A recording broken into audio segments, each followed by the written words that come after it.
Wassalatu wassalamu ala rasulillah wa ala alihi wa sahbihi wa man tabi'ahum bi ihsanin ila yaumiddin, amma ba'd. Jamaah salatu yang dirahmati Allah, segala puji kehadirat Allah Ta'ala atas segala limpahan nikmat karunia-Nya yang Allah berikan pada kita.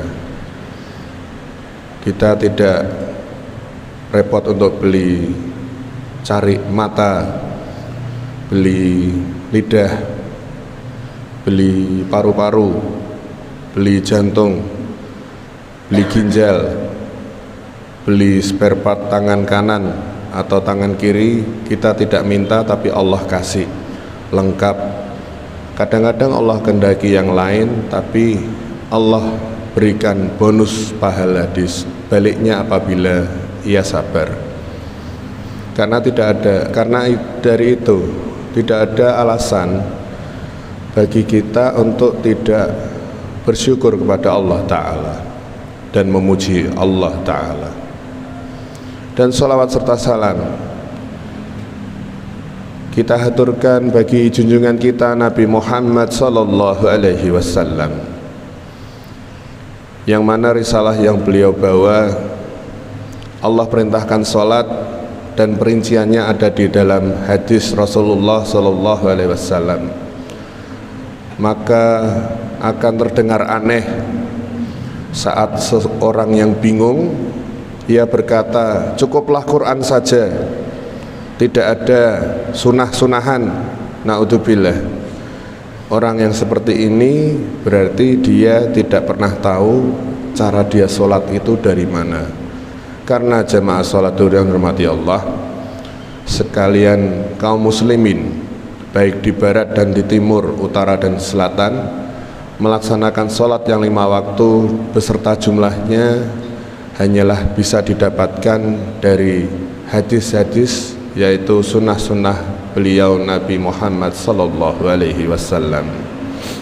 Jamaah salat yang dirahmati Allah, dari Ustadz Maududi Abdullah, beliau berkata, perkara apa itu ujian, apa itu teguran, dan apa itu hukuman. Maksudnya gimana? Saat kita hidup di atas muka bumi, pastilah kita mendapati kesulitan-kesulitan, yang mana seseorang itu mendapatkan kesulitan bisa jadi itu adalah hukuman dari Allah atas dosa-dosa yang ia lakukan. Hukuman itu mafhum kita sebut dengan istilah azab, sebagaimana yang Allah Ta'ala dalam Al-Quran sampaikan perkara Fir'aun. Fir'aun itu melampaui batas dan kafir terhadap Tuhannya, yaitu Allah Ta'ala, Tuhan semua manusia. Bahkan Fir'aun itu berkata, Ana Rabbukumul A'la. Apa artinya itu? Saya adalah Tuhanmu yang maha tinggi.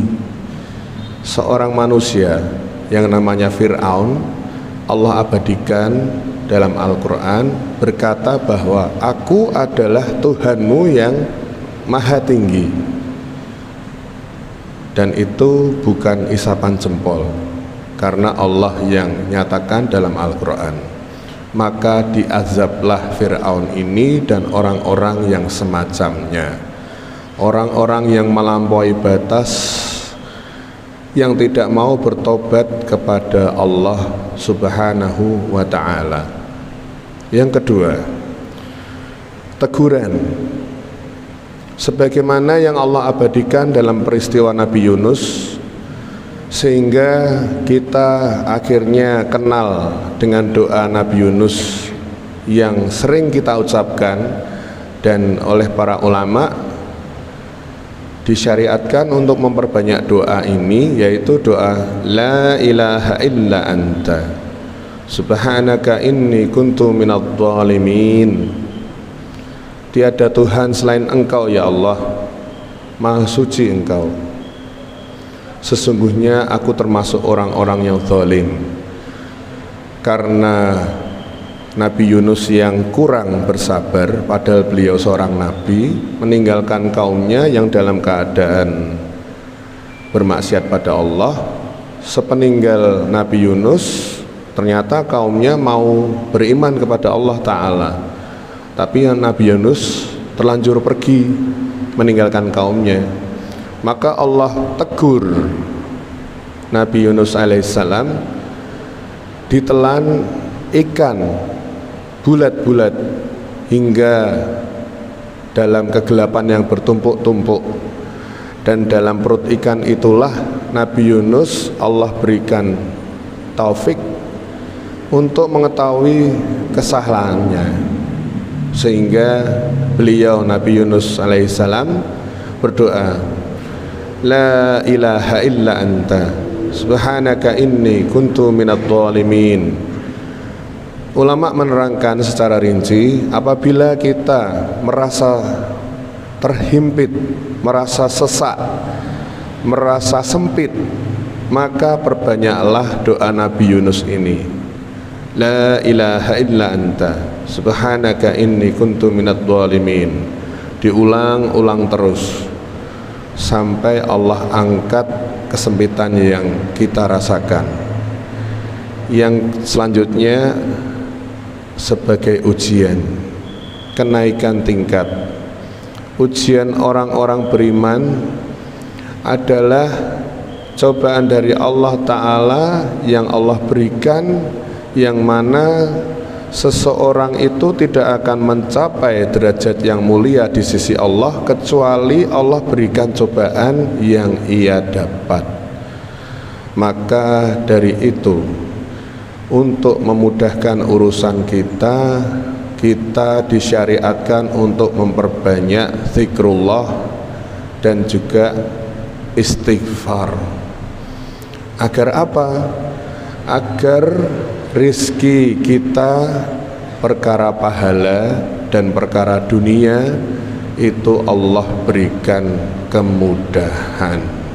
Semakin banyak kita minta ampun pada Allah, semakin Allah suka dengan kita, dengan permintaan ampun yang tulus, tidak hanya di lisan. Jamaah sholat duhur yang dirahmati Allah, kini kita mengetahui 3 kategori orang yang mengalami kesulitan. Yang pertama adalah karena dosa, maka Allah azab dia. Kita berhati-hati dan sebaiknya kita memperbanyak amal solih. Yang kedua sebagai teguran, insya Allah apabila kita dalam kebaikan dan sekali kita naudzubillah dalam jalan yang salah, apabila Allah tegur, jangan mangkir, terima saja apa kesulitan yang Allah berikan. Dikatakan bahwa semakin kesulitan itu terasa menghimpit hati kita, membuat dada kita sesak, dan kita mau bersabar, insya Allah masalah itu sebentar lagi akan selesai. Kita ingat bahwa Allah itu qarib, Allah itu dekat. Dan sebagai penutup, apabila itu cobaan dari Allah, semoga Allah memberi kita kesabaran, dijauhkan lisan kita dari kata-kata kufur dan mencela Allah, bersuudzon pada Allah. Kadang manusia kalau dikasih kesulitan itu yang keluar tuh kata-kata yang buruk, mencela, tidak terima sama Allah, bilang Allah tidak adil dan seterusnya. Naudzubillah. Orang yang beriman yang ingin naik tingkatan, maka ia berhusnudzon, ia berbaik sangka dan selalu berbaik sangka pada Allah Ta'ala, karena Allah Ta'ala tidak akan pernah membenci kita selama kita sesuai dengan yang Allah Ta'ala perintahkan. Wallahu a'lam bisawab. Subhanakallahumma wa bihamdika asyhadu alla ilaha illa anta astaghfiruka wa atubu ilaik. Semoga Allah mudahkan kita dalam beramal solih dan mengejar pahala surga. Assalamualaikum warahmatullahi wabarakatuh.